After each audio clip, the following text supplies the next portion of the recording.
Georgia Ferret Williams was born on September 7, 1995 in Shropshire, England. She was known by everyone as a bright, intelligent, and polite young woman. Georgia lived with her loving family, her father, Stephen, who was a police officer, her mother, Lynette, and her older sister, Scarlett. She also had a boyfriend named Matthew, and together they shared a close and affectionate bond. Georgia was responsible, respectful, and deeply considerate. She always informed her family where she was going and who she would be with. In addition to excelling academically, she was also a cadet in the Airborne Training Corps and dreamed of becoming an Air Force paramedic. She had a vibrant personality, loved sports, and was adored by all who knew her. As soon as she was old enough to work, Georgia took on a part-time job at a local gas station where she quickly became friends with her co-workers. Among this group was a 23-year-old man named Jamie Reynolds. Jamie had been a classmate of Georgia's sister, and his family were regular customers at the gas station, so they were already familiar with him. Her family described Jamie as a quiet and polite young man. Over time, Jamie developed feelings for Georgia and made his interest increasingly apparent. However, Georgia made it clear that she wasn't looking for a romantic relationship at the time, but was happy to remain friends. Despite not reciprocating his feelings, Georgia continued to be friendly and polite toward Jamie. She had experienced feelings of exclusion in her childhood and empathized with those who felt left out. That was simply who she was, a kind-hearted person who made sure no one felt alone. Jamie worked full-time at the gas station and often spoke about how unhappy he was with the job. He expressed a strong passion for photography and mentioned his desire to pursue it as a career. Georgia, being the supportive person she was, encouraged him to follow his dreams and even offered to help in any way she could. Jamie then asked if she would be willing to pose for some photos to help build his portfolio. Excited to help, Georgia agreed, and she and a few friends arranged to meet at Jamie's parents' house for the photo shoot. On May 26, 2013, Georgia was enjoying a barbecue at home with her family when she started feeling reluctant about going to Jamie's house. However, since she had already agreed and Jamie's house was only a few minutes away, she decided to go, thinking the session would be quick and she would be home soon. She went to her room, changed her clothes, put on her leather jacket, and left around 7:30 p.m., reassuring her parents she'd be back once the photo shoot was over. Since Georgia was always responsible, her parents trusted her judgment and let her go. Hours passed and Georgia still hadn't returned. Around 10:30 p.m., her mother, Lynette, sent her a text asking if everything was okay and when she would be home. Georgia responded, saying she was still chatting with her friends after the photo shoot and wasn't sure what time she'd be back. She ended her message with 3 kissing emojis, as she always did, reassuring her mother not to worry. Because Georgia had always been reliable, her parents trusted her and went to sleep. But the next morning, around 6 a.m., Lynette woke up and checked Georgia's room, only to find that she hadn't returned. Feeling uneasy, she sent another message, asking where she was. At 7:30 a.m., Georgia finally replied, saying she had lost track of time and stayed with friends overnight. She apologized and mentioned her phone battery was low. Her parents assumed she had gone straight to her commitments for the day, a music festival, and her first driving lesson, both of which she had been incredibly excited about. However, when the entire day passed and Georgia never showed up, their concern deepened. 2 days went by and still no one had seen or spoken to her.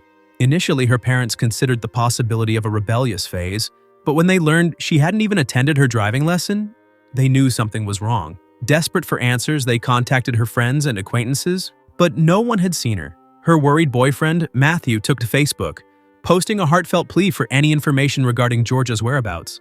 When her parents informed the police, they shared the last known details. Georgia had gone to Jamie Reynolds' house for a photo shoot. Upon checking Jamie's background, the police made a shocking discovery. Back in 2008, at the age of 17, Jamie had been accused of attempting to strangle a 16-year-old girl after luring her to his house under the guise of a project. A youth mental health service team had investigated, and Jamie's parents admitted that their son had a troubling obsession with violent adult content and strangulation. They also revealed that they had found disturbing images in his room, pictures of girls edited to include uniforms and collars around their necks. The mental health team determined that Jamie was a risk to society, but the police failed to take action, dismissing the case as resolved. In 2011, Jamie resurfaced on police records after he obsessively pursued a female coworker who rejected him, even going as far as chasing her car. Yet again, no action was taken. Despite these red flags, Georgia's disappearance was initially treated as an isolated case. But when the police went to Jamie's house, No one answered the door and his car was missing. Jamie's parents, who were on vacation, were contacted and provided his van's license plate number. A search for the vehicle began and security cameras eventually traced it to a hotel nearly 300 miles away in Glasgow, Scotland. Surveillance footage showed Jamie alone in the hotel parking lot, changing clothes near his van. Scottish authorities were alerted, and Jamie was detained for questioning. He denied knowing anything about Georgia's whereabouts, and with no immediate evidence linking him to her disappearance, he was taken back to Shropshire for further questioning. However, he refused to cooperate, maintaining his innocence. A breakthrough came when police returned to Jamie's house. Inside, they found his camera. Someone had attempted to erase the memory card but failed. What they uncovered was horrific. The photos revealed Georgia standing on a box with a rope around her neck. Jamie had then kicked the box, causing her to be hanged.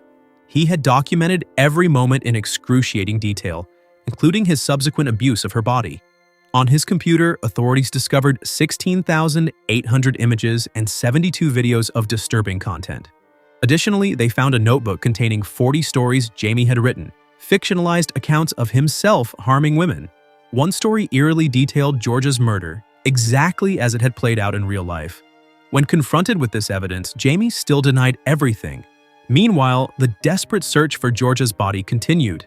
After analyzing Jamie's movements through surveillance footage, police determined that he had driven to Wrexham the morning after the murder, leaving his van parked with Georgia's body inside. He then casually watched a movie at the cinema, the same Fast and Furious sequel he had tried to convince Georgia to see with him. Thanks to a tip from a good Samaritan who had helped Jamie when his van got stuck on a road, authorities finally found Georgia's body on May 31st, 5 days after her disappearance. She had been dumped in a remote wooded area near Wrexham. On December 2, 2013, Jamie Reynolds stood trial.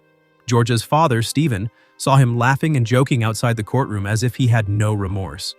However, once inside, Jamie's demeanor shifted. He suddenly appeared meek and childlike. On December 19th, he finally pleaded guilty and confessed to the entire crime. The judge sentenced him to life in prison without the possibility of parole, calling him a potential serial killer who would undoubtedly kill again if released. Jamie became the youngest person in Britain to receive such a sentence. In 2014, Jamie attempted to appeal his sentence, but his request was denied. Devastated, Georgia's parents felt the punishment meant nothing, as their daughter was gone forever while Jamie would still be able to speak to his family. An investigation later found that police misconduct had contributed to Georgia's death, and 6 officers from West Mercia Police were formally reprimanded. Stephen, disillusioned, resigned from the police force.